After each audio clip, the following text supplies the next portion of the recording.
Hello, everyone, and welcome to the University of Illinois at Springfield Center for Lincoln Studies. My name is Ann Mosley, and I am the acting director here at UIS for the Center of Lincoln Studies, but I'm also the director and curator for the Sangamon Experience. Ideally, we have Lincoln and Sangamon County uniting as one and telling the story of Lincoln here in Illinois. And tonight we start our series with the Discover Lincoln Talks, where we will discover new facts about Abraham Lincoln and revisiting some old interesting stories that tie him here to the heartland, which is here in Illinois. So tonight we kick off the series with Ron Keller, who is the director of the Abraham Lincoln Center for Character Development at Lincoln College. Ron Keller is a well-known historian who has written a number of articles. Most importantly, he has written one of my personal favorite books, which is Lincoln in the Illinois Legislature through the Concise Lincoln Library series. It talks about Lincoln's time as a representative, some of the great things he did, but also some of the mistakes he made along the way that made him more of the unique individual that we know and love today as the great emancipator. Ron is also a very skilled and delightful teacher. He teaches political science, U.S. history. He's very much involved in his community and tries to live like Lincoln. And I'll have him explain that a little bit more later. He has earned his associate's degree from Only Central College, and he got his undergrad and master's degree in history from Eastern Illinois University. Keller has also authored not only Lincoln in the Illinois Legislature, like I mentioned earlier, but he's also co-authored Abraham Lincoln in Logan County and A Respect for the Office, Letters from the President. And he also makes a lot of commentary on how Lincoln aligns with us today, which makes him a key person to look at during these times that we live in our nation's history. And so today he will be talking to us about his semi-new role as the Director of Character Development, how that came about, and how we can learn more about Lincoln to be better leaders. So I'm going to be bringing him on with us. And Ron, you can take it away. Good evening, Ann. How are you doing? I'm doing great. It's good seeing you. Well, great seeing you too. Thank you for having me. It's been a while, hasn't it? Yes, it has been. Yes, it has been. But it's always a pleasure to be with you. And before I forget to say so, congratulations to the University of Illinois Springfield and the Center for Lincoln Studies on your opening. It's going to be quite a contribution to the world of Lincoln scholarship. So I await that, and I congratulate you for all the work you're doing down there. Well, thank you so much. We hope to kind of unite Lincoln sites, Lincoln scholars, and hopefully bring more attention to the Illinois story that surrounds Abraham Lincoln, because he did live here pretty much majority of his life, a quarter of a century. And this is where he got married, had his kids, made friends, and he traveled all over. And we're very fortunate to have a number of those sites still available today. And there are some in Logan County, in your neck of the woods. Absolutely. And we're proud of them. Yes. Yes. Well, again, thank you for having me. And I did wear my Be Excellent Teach Other shirt, which relates to character. And I'll talk about how that dovetails into character here as I go on. So I'm going to allow you, Ann, to share this. And as we discussed, she can be my producer if this shares. So, okay. Okay, do you see the PowerPoint? No, I don't see it. Okay, well, I'm hitting share. Technical difficulties, right? Okay, so share application window or my entire screen. There it is. I think I'm going to have it. Maybe. Gotta love technology. Yes. Now is it on? Nope. Okay. You're going to want to Okay. share your whole screen, Ron. All right. And now it's trying to bug out on me. So, okay. Well, I'll just go ahead and start if you can still see me. Um, all right. So, and it's interesting when we talk about Lincoln the character, because character itself is one of the most universal and primal practices which transcend human nature, right? I mean, religious, economic, social, historical, geographic boundaries, character transcends that.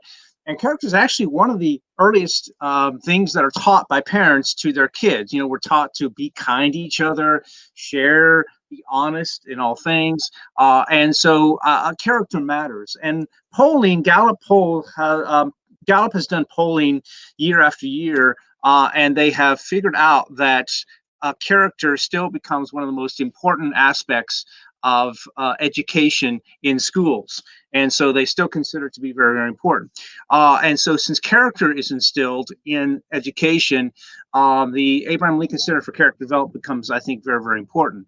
Our purpose, our mission for the Abraham Lincoln Center for Character Development is to be a catalyst, a resource center, a national leader for character development initiatives, so that core ethical values can be taught, promoted, and supported and modeled in schools, in businesses, in society, and in education. The Abraham Lincoln Center for Character Development started actually in DuPage County, Illinois in 2003, and it found its way to the Lincoln Heritage Museum in 2016. Um, it's interesting because the Lincoln Heritage Museum, where the Abraham Lincoln Center for Character Development is based, we went through a redesign, as you very well know. And what happened in the process is, as we were figuring out through our design and figuring out what our museum should look like, we started interviewing people who came into the museum, asking them, what is it about Abraham Lincoln that you admire? What is it about Abraham Lincoln you appreciate? What is it about Abraham Lincoln you respect? And what is it about Abraham Lincoln you remember? And it's fascinating because as we started surveying people more and more and more all the time, we discovered one strain went through all of this, and that's character. You know, obviously people mentioned that he saved the Union, that he freed the slaves, and things of this nature. But through all of this, the thing that kept coming up again and again was his character. People were attracted to his honesty, to his empathy, and in this design process, again, you were part of this, so you already know what I'm talking about. We kept saying, why aren't we telling this story? The Abraham Lincoln Presidential Library and Museum had already opened by the time were doing our redesign of our museum at Lincoln College. And it's a great, fascinating museum, fantastic museum. And there are other Lincoln museums, but they tell the story of Lincoln very, very well, but they don't tell the story of the character. And so, we thought, why don't we do this? Why don't we use history to change people's lives? And so, for that reason, the Abraham Lincoln Center for Character Development heard about us. They were looking to move anyway, and so our museum has character written all over it. And so, it was sort of a perfect tie-in when they were wanting to move their operations to Lincoln College. Can you still hear me, by the way, Ann? Yes, I can. If you send me your PowerPoint, I can. I can't see you, so I'm hoping you can still see me and hear me. So it's interesting because we weave throughout the museum different characters. In fact, we have a legacy gallery at the upstairs of the Lincoln Heritage Museum, and there are several key Lincoln components that we emphasize. So at the Abraham Lincoln Center for Character Development, there are 9 character qualities that we emphasize. One is honesty, how to deal with people and show integrity. Empathy, showing compassion. Humility, which is not thinking too highly of oneself. Fourth is perseverance, having the determination to face the odds. Courage, standing up for what's right. Intellect, continually learning all you can about the world around you. Vision, being firm in. It looks like we ended up losing Ron. And I would like to take this moment to let you know that The Abraham Lincoln Center for Character Development is a branch of the Lincoln Heritage Museum. And while Ron gets back to us, I wanted to let you know, too, that when the Center for Character Development joined with the Lincoln Heritage Museum, it formed a great partnership and allowed us to tell the story of Lincoln through character traits such as honesty, empathy, leadership, vision, perseverance, intellect. And it was very exciting to see this development because at the same time, we were going through some educational changes. And it was more and more vital that we, as a museum, when I was there, to actually discuss the character traits of Lincoln so that he could serve as a role model to individuals throughout the nation. And that allowed Lincoln to serve a greater purpose, not just as a president that you learn about in the history books, but an individual that we can look up to for guidance and leadership. And by studying those character traits, one is able to grow as an individual and learn key tasks that would allow one to actually be a great member of society. And back in Lincoln's era, those were signs of gentlemanlike conduct. Being honest was almost like your credit score. That's how you were able to gain a reputation among individuals and gain a friendship with individuals that were true to their core. And Lincoln was able to develop this here on the frontier. And he made mistakes along the way.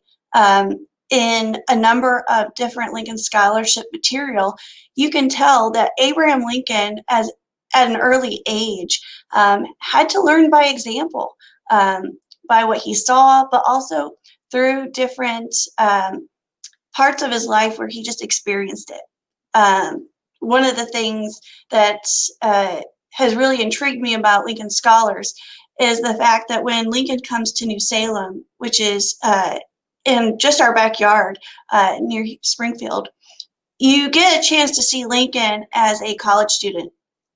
I like to call them the college years of Abraham Lincoln, because at that time, Lincoln becomes a person who is trying to figure out what he wants to do with the rest of his life. And at that time, he has to develop a way of speaking with people, and he also finds a way to relate with them by using empathy. During that time, health and welfare of individuals was vital, and you were able to trust your neighbors based on a helping hand. And that's what Lincoln was able to do while he was living in New Salem. He made friends with the tavern keeper, store owners, blacksmiths, and people who would just come through town. And during that time, Lincoln had some odd jobs, and that's where he tried to figure out what he liked and what he didn't like. And that's kind of like what college freshmen go through, right? You take your first few courses and you discover, well, I'm not very good at math, so maybe I should try art. Or you're good at math and you don't really enjoy it very much, but you would rather play an instrument. So there's things you test out and you try. And during Lincoln's era, what you ended up doing was you pretty much just tried out an occupation. And it was very important early on to try to figure that out because you'd be spending the rest of your life working at it. And during Lincoln's era, it was very traditional that you just took up the occupation of your father. And that was something that Lincoln struggled with early on when he lived in Indiana, was the fact that he didn't like manual labor. He loved to read, he loved to learn. And what ended up happening was he ended up going and trying out some trades that involved his mind versus using his hands. And that's where intellect comes into play.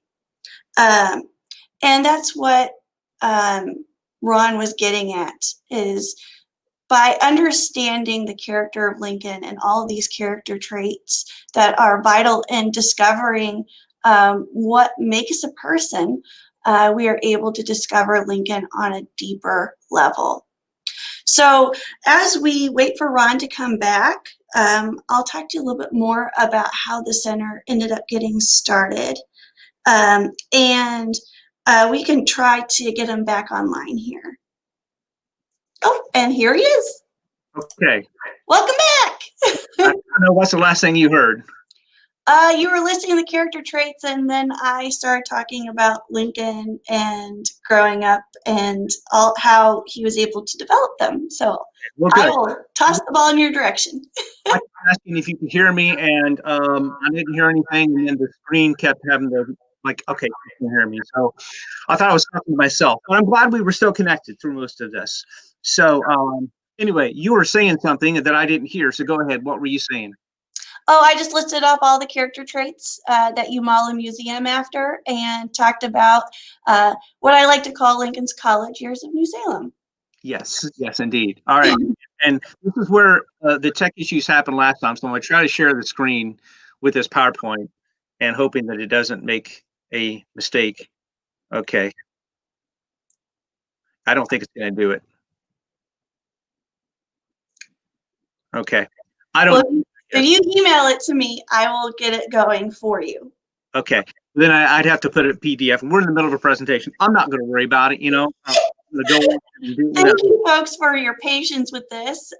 For some reason, we've been having some technical difficulties with the program tonight, but I guarantee you, Ron is going to make it seem as if he didn't need the PowerPoint.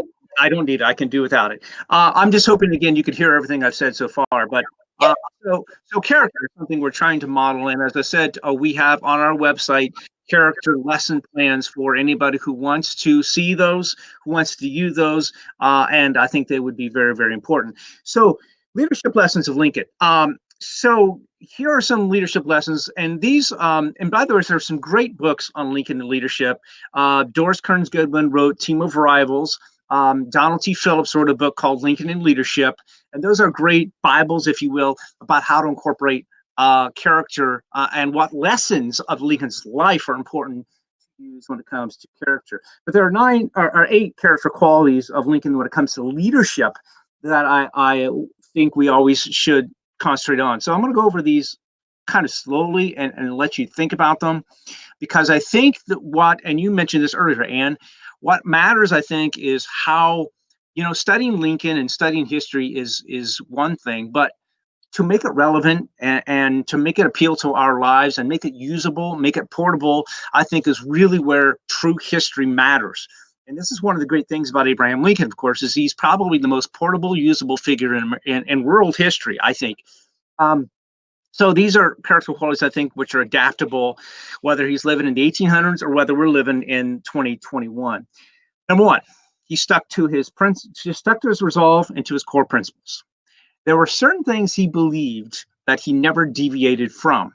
Lincoln was always willing to compromise on some of the finer points. And when he was a lawyer, he did that. And when he was a politician, he did that. But he stuck to his resolve and core principles.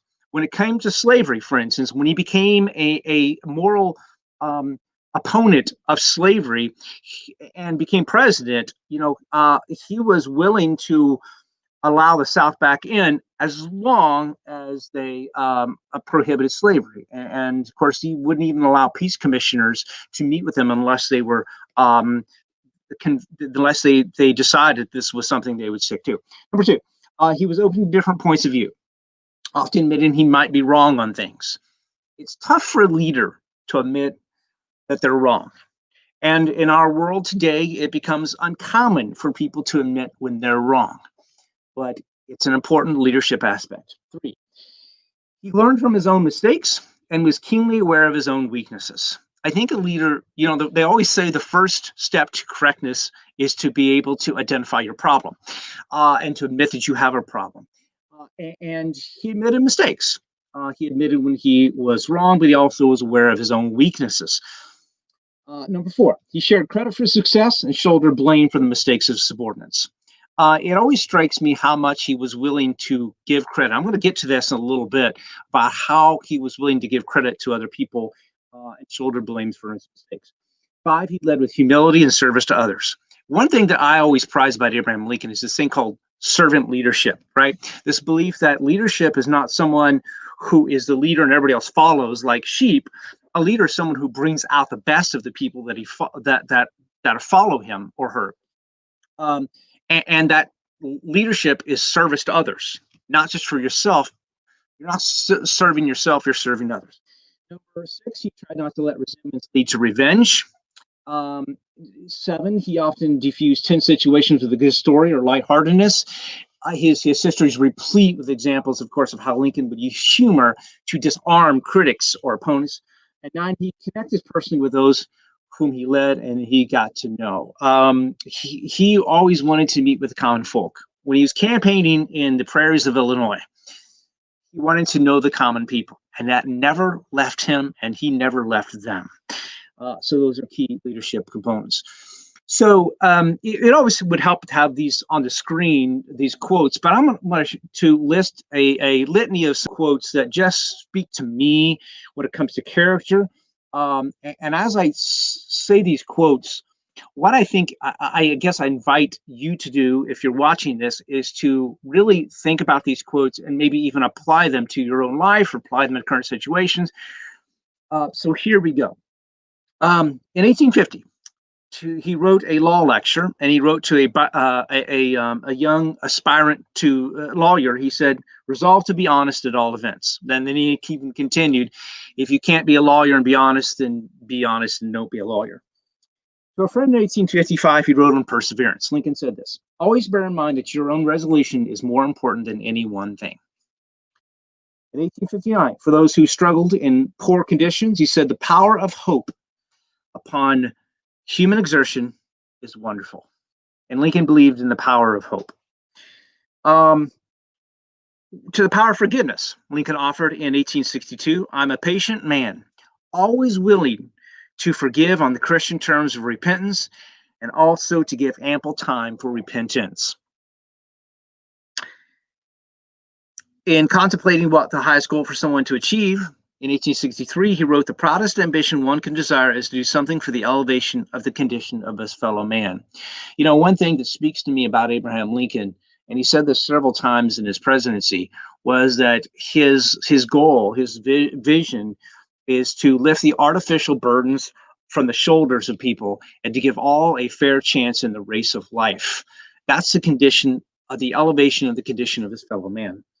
When proven wrong, as I said earlier, in a military decision by U.S. Grant, Lincoln humbly wrote to Grant in 1864, "I now wish to make the personal acknowledgement that you were right and I was wrong." How rare is that in politics today? When asked in 1864, after his reelection to president, if he would like to rub the victory in the face of his opponents, Lincoln said, quote, "I do not impugn the motives of anyone opposed to me. It is no pleasure to me to triumph over anyone." Some of these I still shake my head thinking, wow. And of course, famously in 1865, in the waning days of the Civil War, when the Union's victory was imminent and the South's defeat was near, and it became apparent that the Union would prevail, how to deal with these Confederate rebel leaders? Lincoln said, "I will not take part in any hangings. Enough lives have been sacrificed." Several things I think recently which have come to light in our country and in our political culture have really made me think and contemplate Lincoln and his meaning quite a bit, particularly the attacks at the Capitol. The attacks in the Capitol were, to me, I was sickened, disappointed, and distraught. And so what I did is I revisited and reread Lincoln's Lyceum address in 1838. Now, this was a speech that Lincoln made while he was a state legislator. He was invited to speak at the Young Men's Lyceum in Springfield, which is a very prominent gathering of young men interested in political affairs. And what had happened months before that speech in 1838 in Illinois caused Lincoln himself to be stirred to this particular speech. So in 1837, Illinois was not a friend of abolition. We were an we were not a slave state, but we were certainly not sympathetic to the cause of slaves. In 1837, of course, there was the resolution which passed the Illinois state legislature, which Lincoln opposed, which condemned abolitionist societies. In fact, that resolution passed by the Illinois state legislature said that abolitionism, not slavery, but abolitionism agitated things even more, that it promulgated agitation, not slaveholders and slavery, but abolitionists. Again, Lincoln voted against that resolution. But that same year in 1837, in Alton, Illinois, Elijah Lovejoy, who printed an abolitionist newspaper, his printing press, of course, was destroyed 4 times before he was murdered by a mob, people who came in of just vigilante justice. So I decided to visit that Lyceum address, and several things popped out to me and about that. So I'm going to read a few quotes from his Lyceum address. And again, I ask you the same thing. Just think about this, and even think about what happened this summer in certain cities, as well as at the Capitol, when it comes to civil unrest. He said, quote, "If destruction will be our lot, we ourselves will be the author and the finisher." So in other words, it wasn't, if our republic ever died, it wasn't from foreign intervention, it was our own lot. We are the author and we are the finisher of our destruction. A nation of free men, he said, we must live through all time or die by suicide. Then he continued. He said, "Whenever a vicious portion of our population shall be permitted to gather in bands of hundreds or of thousands and burn churches, ravage and rob stores, throw printing presses into the rivers, shoot editors, hang and burn obnoxious persons at pleasure with impunity, depend upon this, our government cannot last." I'm like, and then he continued. He said, "Men of ambition and talents will continue to spring up among us. And when they do, they will naturally seek the gratification of the ruling passion." In other words, he said, be careful of demagogues who cast themselves as populists, who take advantage of the passions of the people, who have a thirst for distinction and have this unrivaled ambition. Be careful. And he said, when these people do rise up, it will require the people to be united with each other, attached to the government and its laws, and to successfully frustrate those designs. Distinction will be the paramount objective of these people. So again, to me, it's striking to hear these words and to put them in light of what's happened in recent events. And also I think recent political culture has caused me to really think about political loss. I'm an alderman, and I had the great fortune to win my seat when I ran, but I was prepared to lose. And I've really thought about political loss because and I'm not going to mention names, but we see people from time to time who don't handle loss very well, particularly election loss. And it's been said before, if you want to test a man's character, do 2 things: give him power and see how he uses character, and let him face adversity. Because these are really the true test of what a person's character really, really is. And a novice of Abraham Lincoln will obviously demonstrate that he faced adversity a lot. But I want to look at several of his political losses and how he faced them. And then I also want to show you some of Lincoln's responses. So these stories are not really new, and maybe even the quotes are not necessarily new. But again, I think in light perhaps of what we've been seeing in our country, maybe they will help us deal sometimes with some of the things we're seeing. How Lincoln used that political loss might enlighten us to see how we might be able to handle these things better. So these 2 political losses both deal with his run for the U.S. Senate in 1855 and in 1858. Lincoln really aspired to run for the U.S. Senate, probably, I think, more than the U.S. presidency. Because at that time period, the U.S. Senate was considered this was where the greats of the nation were. The Daniel Webster and the Henry Clay, Lincoln's idol, John C. Calhoun, even Stephen Douglas. The giants of the country were in the U.S. Senate. So I think he really wanted someday to run for the United States Senate. So in 1855, well, let me back up. 1854, as anybody who studied Abraham Lincoln knows, he was reawakened to politics. He had served in the state legislature for 8 years, went to law, served a term in Congress in the 1840s, and then after one term, went back to law, and was pretty much content that this would be his career. And in 1854, he was reawakened to politics through the Kansas-Nebraska Act. What had happened, of course, was that the Missouri Compromise of 1820 was supposed to decide that Missouri would enter as a slave state, Maine enters as a free state, and that this line, the 3630 parallel, would draw this line all the way across to the Pacific Ocean. And any land that we would acquire, western lands we'd acquire north of this land, would be closed to slavery. Anything below this line would be open to slavery.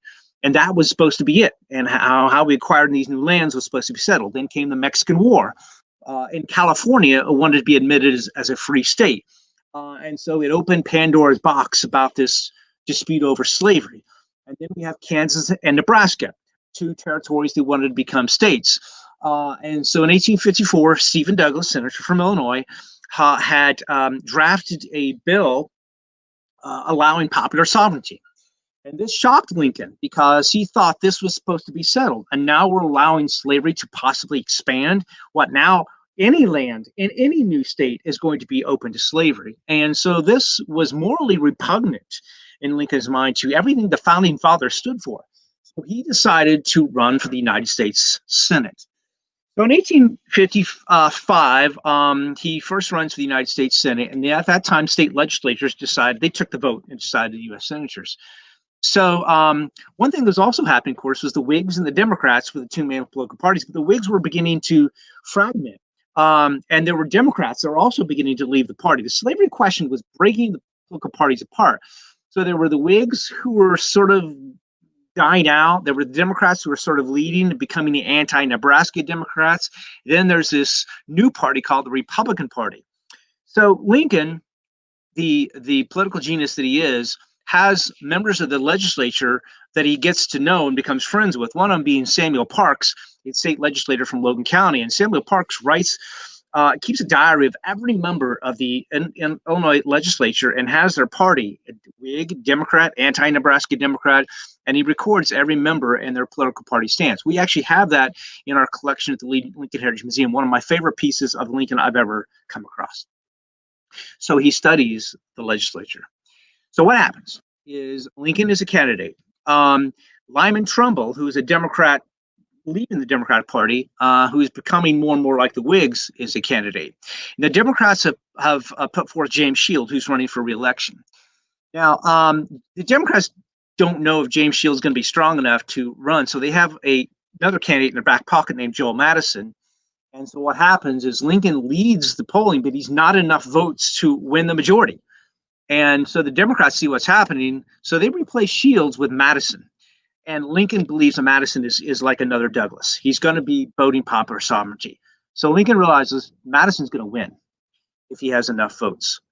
So Lincoln decides to pull out of the race and pull all of his, and he's the leading candidate this time, but he takes all of his delegates and gives them to Trumbull, and Trumbull wins. And of course, this is the most magnanimous show of character I can imagine.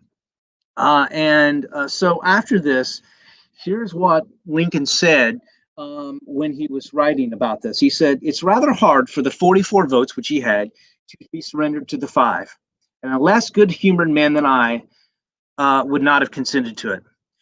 But I could not let the whole political result go to ruin on a point merely personal to myself." How crazy is it? And how crazy is it, everybody listening, for a candidate who desperately wants to win, to surrender the chance of victory because of principle? He knows that Joel Madison will not be good for the country.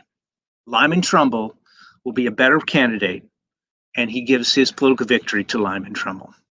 Now, of course, this helps Lincoln because Trumbull, Leonard Swett, Norman Judd, David Davis, Ward Hill Lamon would all remember this and would help Lincoln in his run for Senate in 1858 and for president in 1860.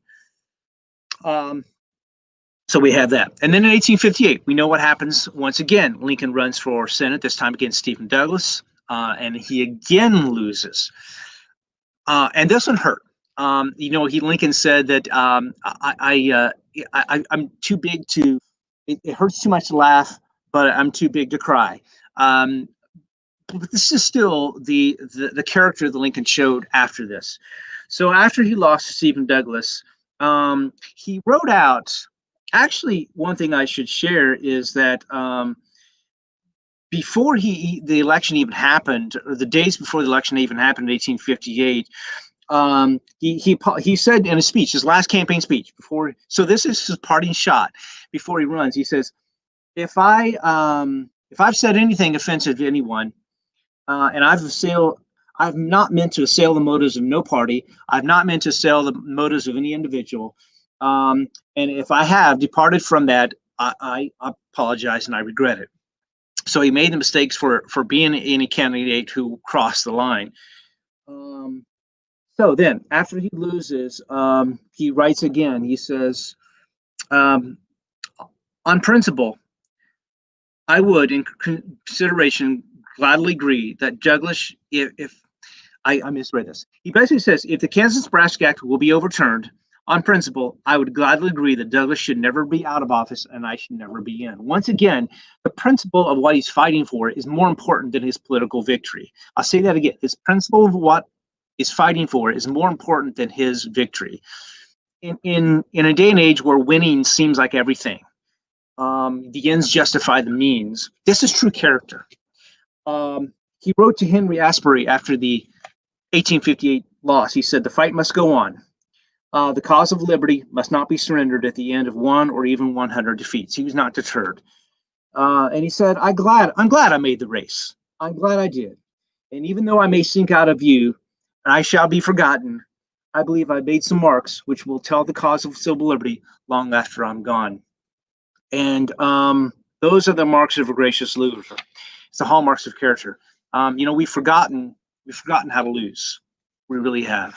And I guess while I'm thinking about political loss, of course, Lincoln went on to win the presidency in 1860. He went on to win the presidency in 1864. But of course, in August of 1864, in the middle of the Civil War, Lincoln was not sure he would win re-election. And of course, the story goes, anybody who studied Lincoln knows the story, that he assembled his cabinet together in August of 1864, and he had written a note, which was not apparent what was on this note, and he had every member of the cabinet sign it, and he put it away.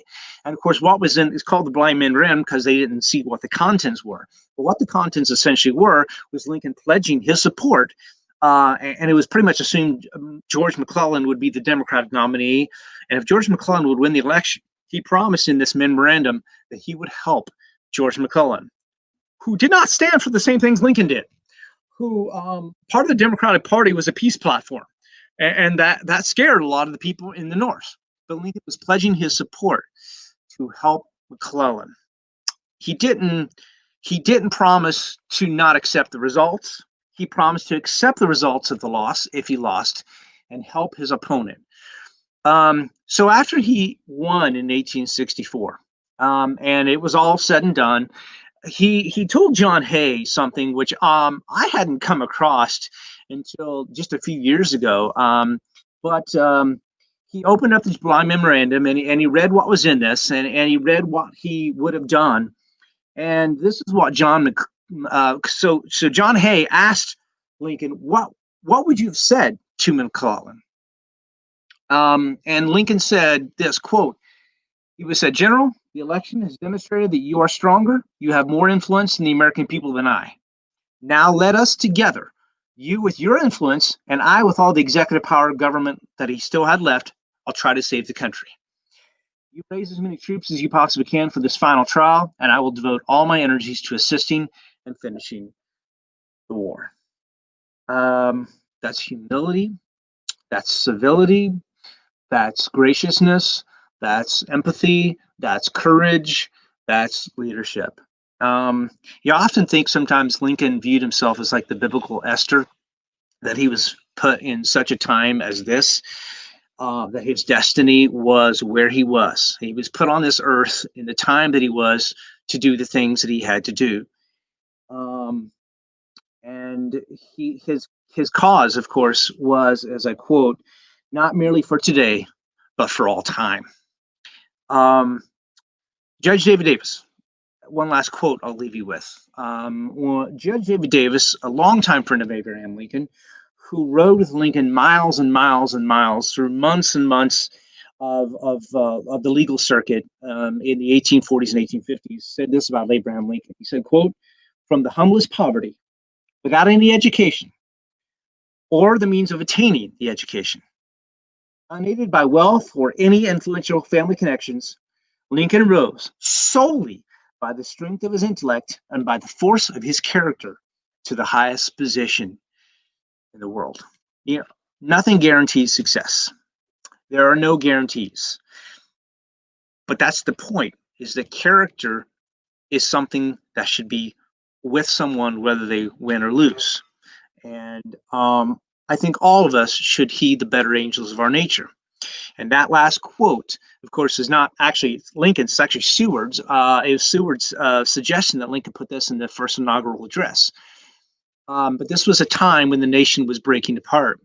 And Lincoln desperately wanted the Union to unite and believed if we as a country found the better angels of our nature and found what the principle that united us in fraternal brotherhood, that we could overcome any of the obstacles and any of the opposition that faced us. And so that is as relevant in 1861 as it is in 2021. And that is to seek the better angels of our nature. Thank you, Ron. So one of the things I thought was really great about studying the character of Lincoln is the fact that W.E.B. Du Bois said in 1922 that, quote, "I love him not because he was perfect, but because he was not perfect and yet triumphed." The fact that he was able to persevere.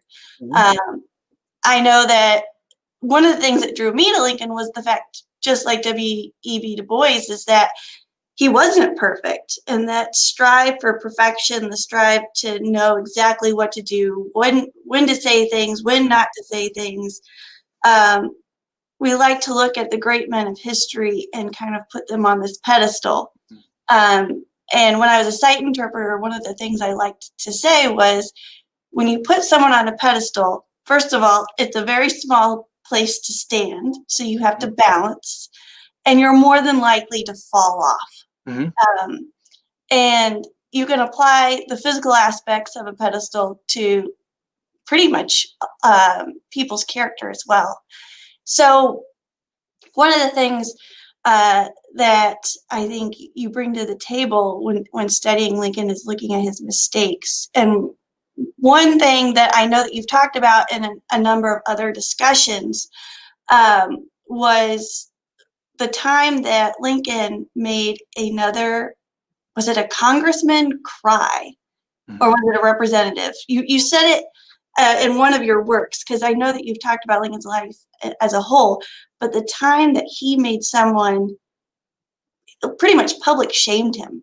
So this called the skinning of Jesse Thomas. I referred to this earlier in my talk, but I do appreciate you bringing it up, because I'll say this before I get to that particular story, is that you're right.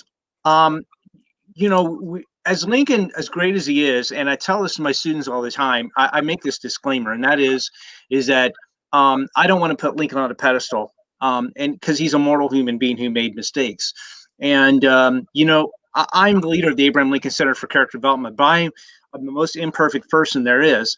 But that's not the point. As you said from W.E.B. Du Bois' quote, the fact is that what we need to do is to try to continually improve. That's why this quote, "Seek the better angels of our nature," is important, is because we are who we are. We just should try to improve ourselves the next day to be better than what we were the day before. But to the story of the skinny of Jesse Thomas. So Jesse Thomas was a political opponent, and of course, in the era of speech making, these were grand spectacles, right, where oratory was prized.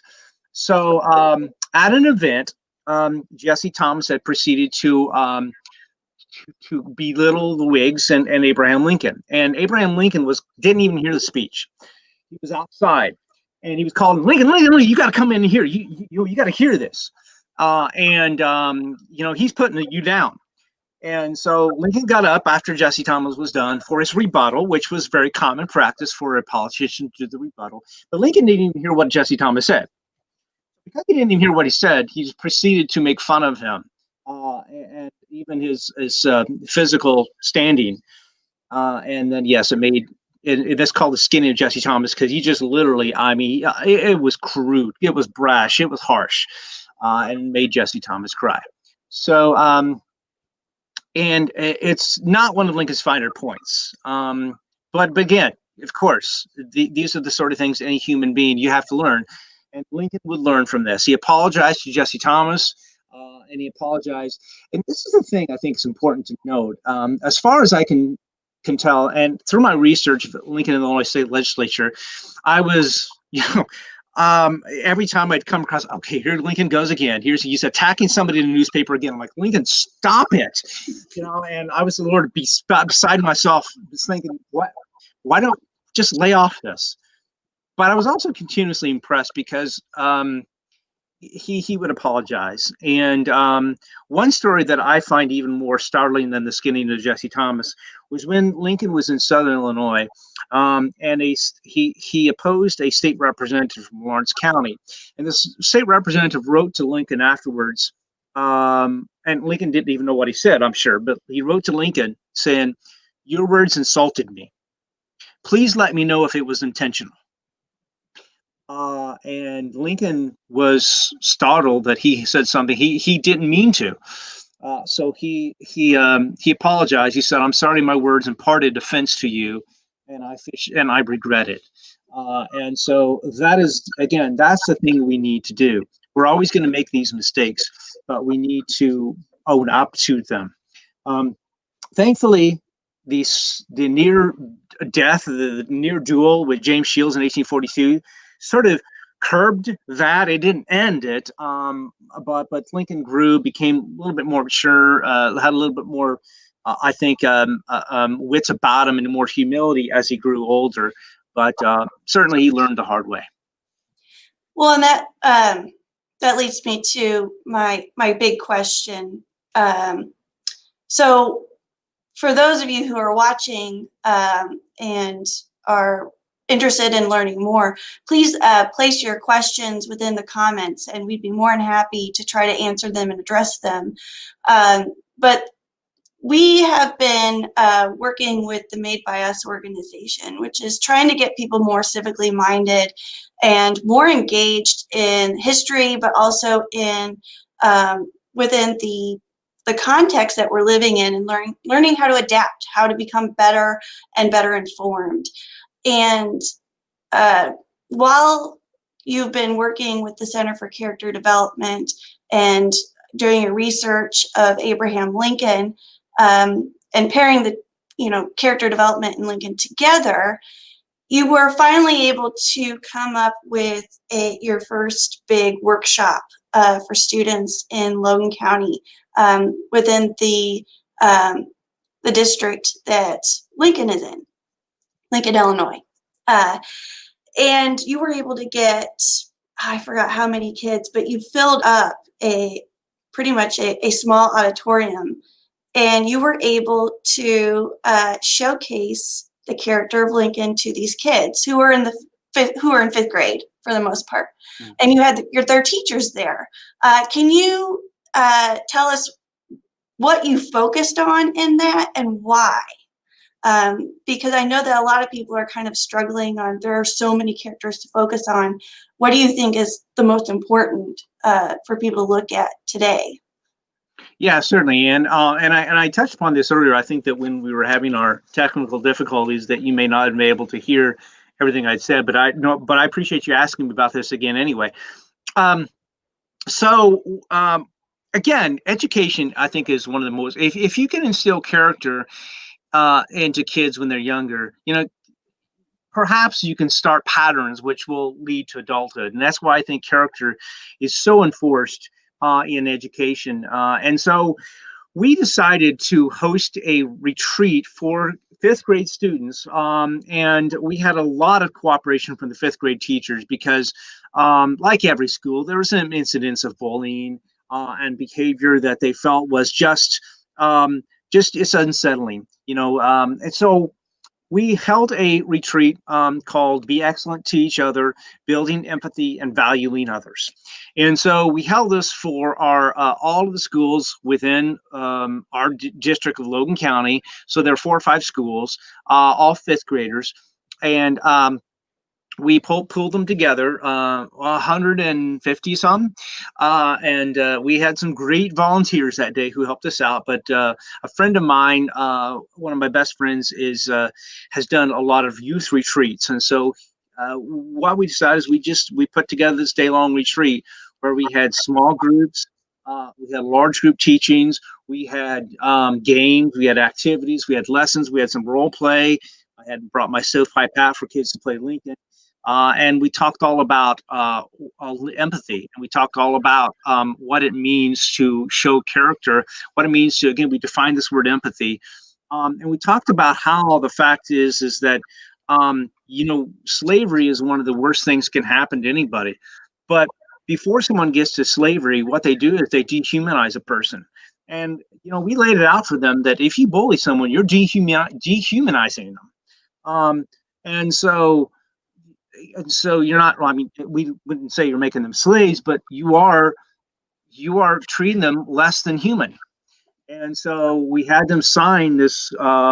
This is your proclamation, and we on this banner that they all signed onto, and we put it in the school. So when they entered the school the next year, this would be the first thing they would see as sixth graders. Is that you will now go into the school building, because this was held on one of the last days of their fifth grade year. So we had this banner signed. So when they go to sixth grade, this is the proclamation you sign. You sign your name to this, that you would exhibit character and empathy to other people. We we want to keep doing this. We weren't able to in 2020 because of COVID, of course. But we want to keep doing this, and what we want to do is we want to actually quantify this through data, just to see, because we believe that this works. We actually asked teachers, did you see a difference in these kids from fifth grade to sixth grade? And the answer was yes. Now, we don't claim to take all the credit for that. We're not going to. But maybe it mattered. Maybe if it made a difference in one kid's life, just one kid's life, we succeeded. It made all the difference. And so these are the kind of things that we think are important. And I mentioned this earlier, but I'll mention it again. On our website, we have lesson plans that have all these character traits that teachers can use, and their elementary level, their middle school level, their high school level. So there are ways I think you can incorporate character into schools and into education, into your curriculum. Well, and more and more we're seeing history kind of being pushed out of curriculum when Common Core was brought in, and that character kind of took the place for social studies within schools.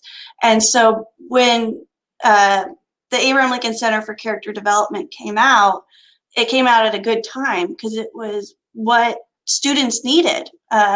And looking around, it's what some adults need. I know there are times where I need to be reminded of character. And I know, Ron, you probably think of times where you've needed to be reminded of character. All the time, yes. And one of the things that we can admire about Lincoln is there are just so many. And you guys always come up with a new character trait every year at the Lincoln Heritage Museum. So you came up with citizenship one year. The idea of being a citizen and defining what it is, and ways that you can be a good citizen in your communities. So since this was election year, it's been kind of a rough election year, and we've been struggling just trying to kind of wrap our minds around the difference of opinions. And throughout your study of Abraham Lincoln and with character, And trying to have conversations with people who think differently. Just like Doris Kearns Goodwin's book, Team of Rivals. In studying Lincoln's cabinet, you can obviously see that everyone had a different opinion on something, but Lincoln still decided to choose them. He didn't choose yes men, people that would always agree with him.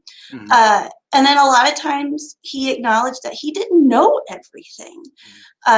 Where we live in a culture today where we want people surrounding us that would always say yes and build us up constantly, Lincoln did kind of the opposite.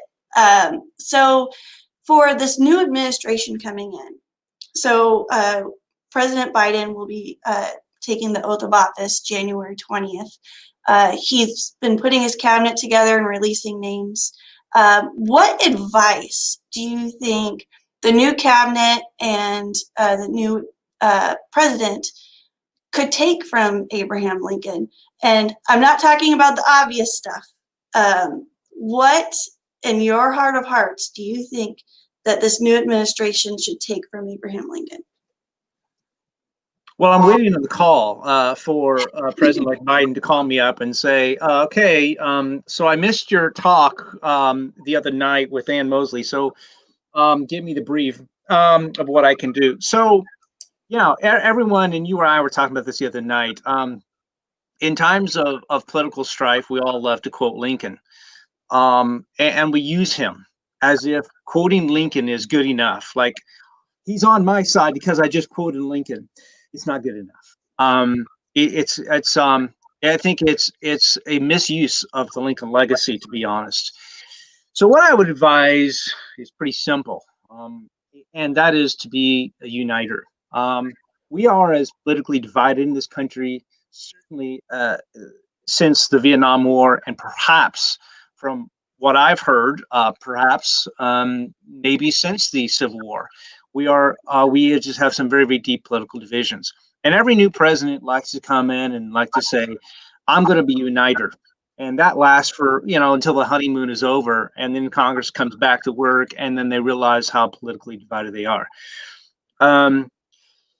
It strikes me to no end how much Lincoln really believed and said several times to Southerners, I have no qualms against you as a people. In fact, went so far as to say, I understand you, and if I would be a Southerner, I would feel the same way you do. We have to have someone who is willing to, as you said, not only surround themselves with people who are willing to say, you're not doing the right thing, but someone who is courageous enough to invite those people to the table on the other side and say, I want to hear what you have to say. Don't speak to them. Speak with them. Listen to them. Perhaps the president needs to go on. President Biden will have to go on Fox News or conservative news outlets and say, face the fire. Maybe he should go to rural America where there wasn't a person there that voted for him, and just say, I want to hear what you have to say. He needs to face the opposition, and he needs to be open to the opposition, because there's no way to unite people if you don't know what they're saying or you don't want to hear what they say. So that's what I would probably have him do, is to really be someone who is willing to go beyond the extra mile and don't just say, I'm going to unite, but actually try to do it to the best of your ability.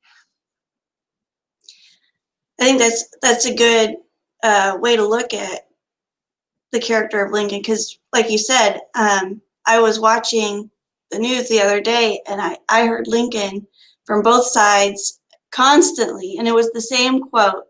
And it was almost like they were advertising your program for tonight, because they would quote the better angels of our nature. But there were also times where Lincoln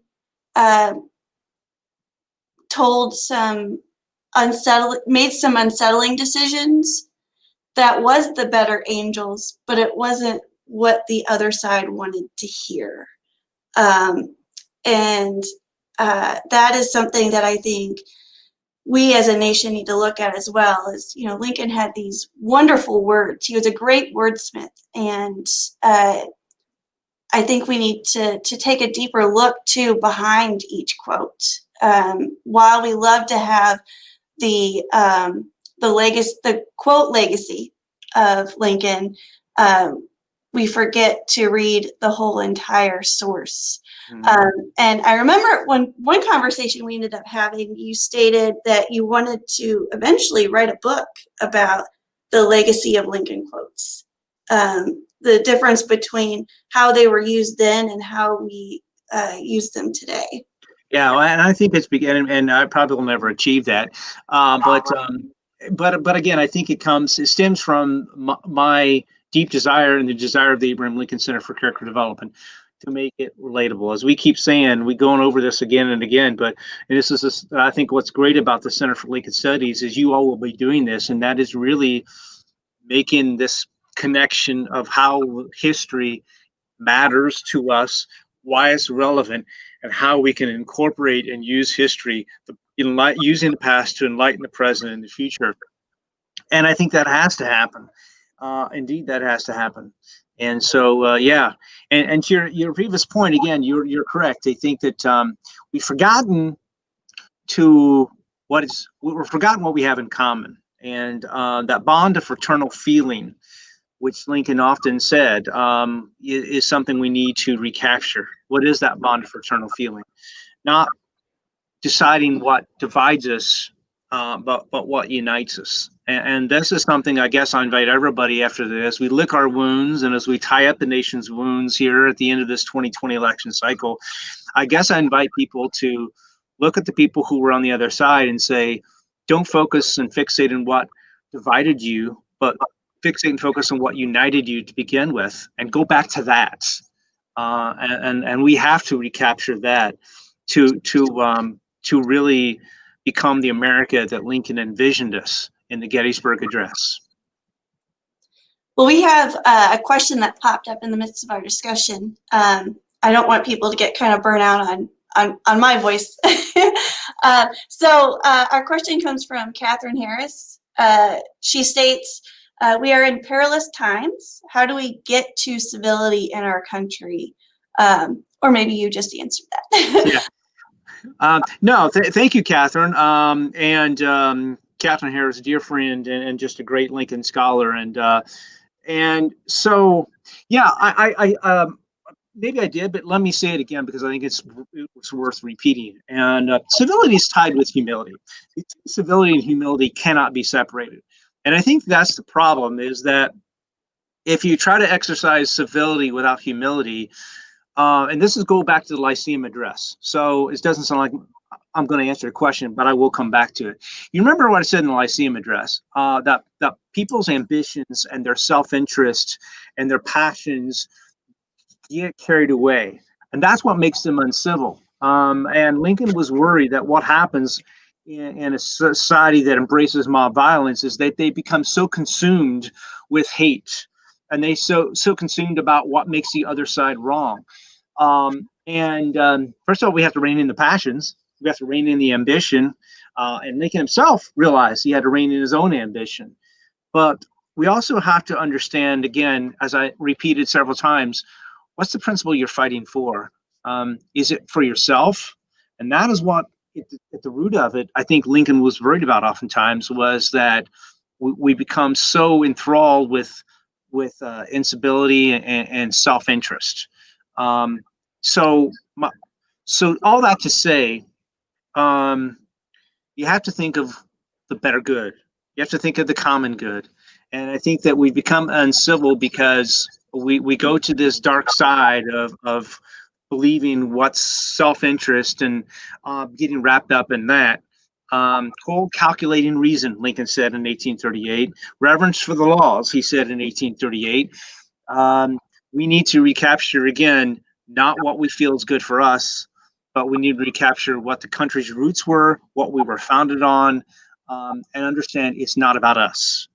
It's not about us. Lincoln, as I relayed several times in my talk tonight, Lincoln was willing to surrender a victory for the sake of the better good. And I know everybody fights thinking, I'm fighting for principle. That's what I'm fighting for. It's not fighting for me. It's fighting for my country. But I think when we take a step back from that ambition and that passion, I think sometimes we'll see that's not always the case. I don't know if I answered the question, but yeah. I think you summed it up with being more empathetic, maybe, which is one of the character traits that you mentioned, which is, put yourself in the other person's shoes and gain a better understanding of where they're coming from. So then you, in turn, can better understand them. And also remembering that it's okay to have our disagreements. Oh, absolutely. Sure. And this is probably a bit of a crude quote, and I use it every once in a while, but wasn't it Mark Twain that said, we live in America, everyone has a right to their own idiotic opinion. Yes, absolutely. Which is a kind of a coarse way of saying it, but I mean, we always have to remind ourselves that we are very fortunate to live in a country where we can have difference of opinions. And George Washington didn't like political parties because it showed what divided us, not what united us. Mm-hmm. And the fact that Abraham Lincoln revered the founding fathers, specifically George Washington, and admired the fact that here are individuals who truly want to have freedom for all. And he even wrote at one point to recommend Robert to read the Declaration of Independence. And if he was in a room full of people, to read it out loud as he could. And so he didn't just want that for himself and his country. He wanted it for his family, which a lot of people can relate to. You want these freedoms and you want to stand up for what you think is right, not just for yourself, but your family. It becomes personal. And I think politics today has gotten even more personal. Yeah. And it's a happy and a sad thing at the same time. It is. And, it's interesting because you bring up a good point about George Washington. We talk about all night about how Lincoln should be used as a model for character. Well, Lincoln had his own models for character. And one of those was George Washington. And he read Parson Weems and biography of George Washington. And I think he was struck by how George Washington was someone who had power not for the sake of power, but again, here's a guy who served his country and didn't feel he was up to the task. He when he was offered the leadership of the Continental Army, he allegedly told John Adams, "I don't think I'm fit for the service." When he was elected president, if you feel it's your decision, it'll be my duty and my honor and my sacrifice to do it for you. And I don't think it was a false modesty. I really think he believed in this. That's the humility, and that's the civility that we keep talking about. And so I think Lincoln had his own models of virtue, which he used, and that's what we need to keep doing. And so I guess we need to model it. So to answer Catherine's question, I guess I'll leave it with this as well, is that we just need to have people who are willing to be leaders and step up and model the leadership that we need of civility and humility. We have some of those, but we don't have enough. We need more people who are willing, not just, as we keep saying before, not just to quote Lincoln, but to live Lincoln. And if we have those leaders who can model it, those leaders will be tomorrow's examples. There will be tomorrow's Abraham Lincolns. Lincoln doesn't have to be this one figure in history we go back to all the time. I think he is a lot of times because we fail to find others. And I think there are those out there, but we need more of them who are willing to stand up and say, I want to be counted as one of those people, not for the sake of me, but I want to be a person who can model that for the good of society. Well, and Ron, I'm waiting for you to say that quote that you guys have as your tagline at the museum up in Lincoln, because you almost said it. So you mean the character is the like a tree and reputation like a shadow? That one? Well, you had that one, but then also the Lincoln Heritage Museum has a tagline that sticks with you. Yes. Okay. Yes. And it's interesting because we had I gave credit to Susan Hoblet, one of our trustees at Lincoln College, but also you, Ann Mosley. I think that you two kind of put that motto together, and it's true. And learn from Lincoln, live like Lincoln is so true. Well, it's definitely something that helps you remember quite a bit. And one of the things that I think strikes people when they do come to your museum is the fact that you're immersed in his life. You tell the good and the bad. You point out the character traits that kind of bring him up, but then you also point out how each character trait he had a drawback that led him to become better than what he was.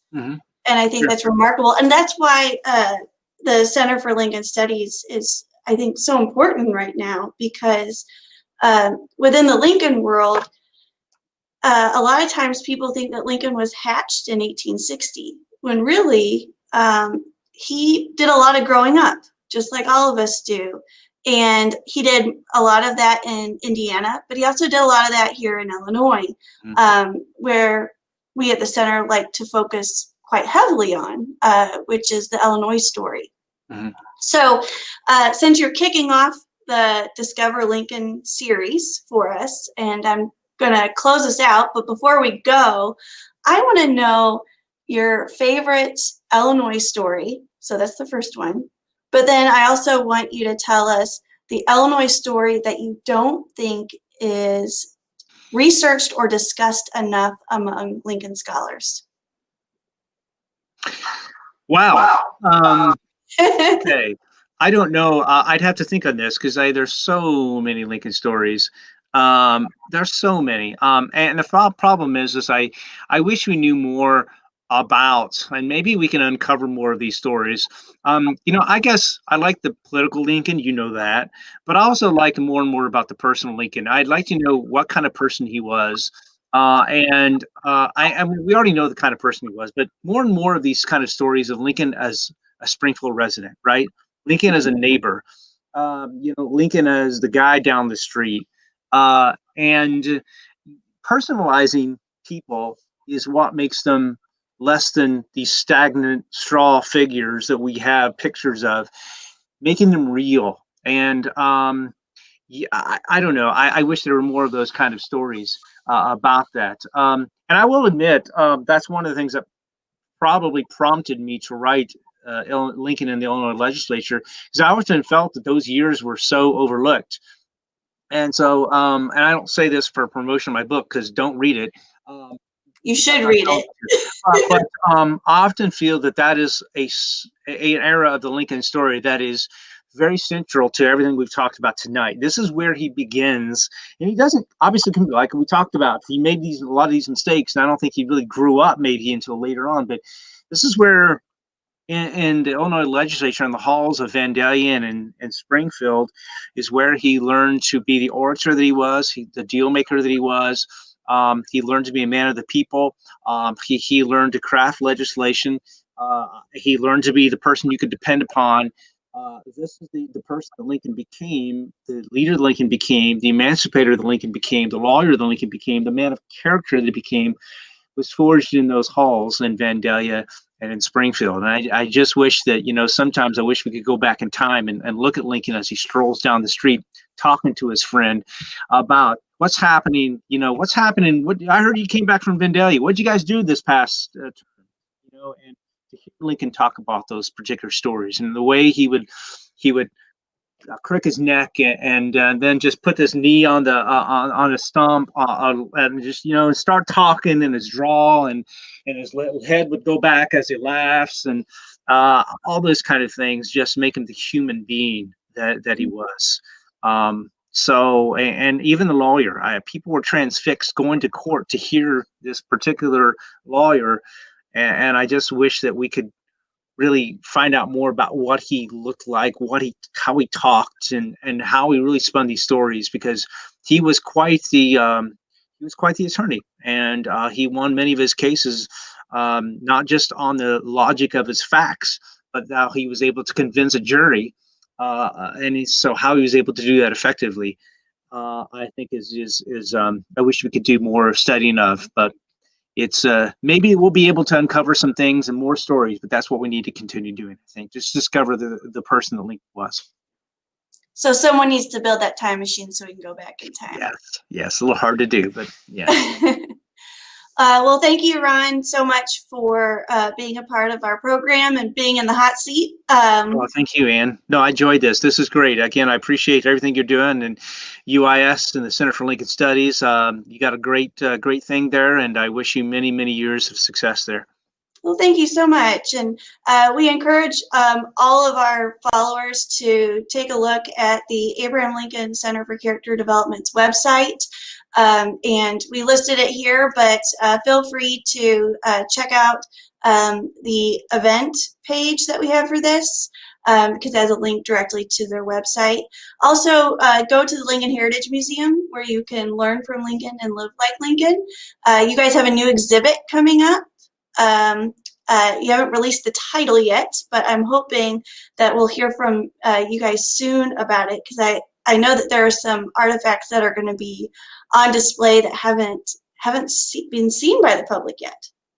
Yes, if I could make a plug, first of all, Olivia Partlow, who's the director of the Lincoln Museum, she's done an amazing job. Just a wonderful director. But she's worked hard. Our exhibit is on the Hawes family, who were Logan County brothers who fought in the Civil War, and we have their letters thanks to Jim and Joanne Hawes of near Atlanta, Illinois, who donated their Civil War collection. We've been transcribing these letters through the years. A lot of volunteers have done these. Sort of focusing on this family. It's called "Our Cause is Just," which is a line from the particular one of the letters of the Hawes brothers. So it's a sneak peek, really a glance into an American family and what they had to go through on the farm, but also the brothers who were fighting in the front, and their thoughts, their feelings, their experiences, and their beautiful accounts through letters in the Civil War. Well, and they even traveled down here to Springfield and stayed at our fairgrounds, which is really neat. They're amazing letters. So we're looking forward to seeing that. But then also, you have some huge news happening at your museum. It's kind of a lifetime in the making. And you know, we've prayed and prayed. At least when I was there. And when I was hired, you made the statement that, you know, this particular item is going to be on display in the new museum, and it's finally happening. Can you let people know? Yeah, so again, all credit goes to Olivia Partlow, our director, as well to you, Ann, who this was your dream. You really started this off, so I want to give you the credit as well. But the Middletown flag in 1860 was sewn by ladies in Middletown, Illinois, just west of Lincoln in Logan County. These ladies hand-stitched a flag, huge flag, and I don't know, you may be able to tell me how big the flag is. I don't even remember, Ann, but over 20 feet long. Okay, so yeah, so they hand-stitched this flag, and it was used in several events in 1860. Lincoln for president, he sat on the flag, I believe. He was in a parade that went in front of his house in August of 1860. And so I think it shows really how much of dedication there was, that they were going to spend hours and hours, how much grassroots effort there was that they undertook to get this man elected president in 1860. It's a great story. So we're going to finally display this in a frame in the Lincoln Heritage Museum. Found wall space big enough to display this. And so Jason Hoffman, a man here in town, an artist here in town, designed a frame. And we had it restored, sent it off to get it restored so it could be framed. And it's going to be part of our permanent collection. May not be part of our exhibit forever, because we can't always do that, but it's going to be part of our exhibit for a long time. We're pretty proud of it. Well, and you're uniting it with its two friends too, which is great. Oh yes, the campaign banners from 1860. Absolutely. Also made in Logan County. Well, it sounds like you have a lot of amazing things happening at the Lincoln Heritage Museum and for the Center for Character Development. I know that we're going to be staying in touch and trying to learn more from the collections that you have up there, but also the lessons that you're trying to teach the public, which are vital to all of us here within the Springfield and Illinois area, but also throughout the nation. This is something that is very important, is studying the character of Lincoln, how he presented himself, and how he was able to make us a better country. Absolutely. Absolutely. Yep. Thank you, Ann. Well, thank you, Ron. Oh. All right, folks, as we close out today, I encourage you to visit our page and stay up to date with the UIS Center for Lincoln Studies. We have programs that will be happening every single month on discovering Abraham Lincoln, where we focus on new scholarship within the Lincoln world, but also focusing on different stories of Lincoln's life that need a little bit of a reminder. So tune in next month for when we have our grand opening here at the Center for Lincoln Studies. We will be opening February 12th at 10 a.m. It's all virtual. Make sure to RSVP. If you have any questions, feel free to send us a message. We'd be more than happy to respond back to you. Also, during our grand opening, we're going to have a panel discussion on the importance of Abraham Lincoln and his life here in Illinois, and why it's important to study that story, but also why are historic sites connected to Abraham Lincoln vital to the economy, tourism, and why Lincoln research is still needed and is still vital to our nation's history. So thank you so much for tuning in. Tune in next time, and I will hopefully see you in February at the grand opening and hear some of your comments on what you'll be working on in regards to Lincoln Scholarship, what you're reading, but also just discovering the world of Abraham Lincoln. Have a good night.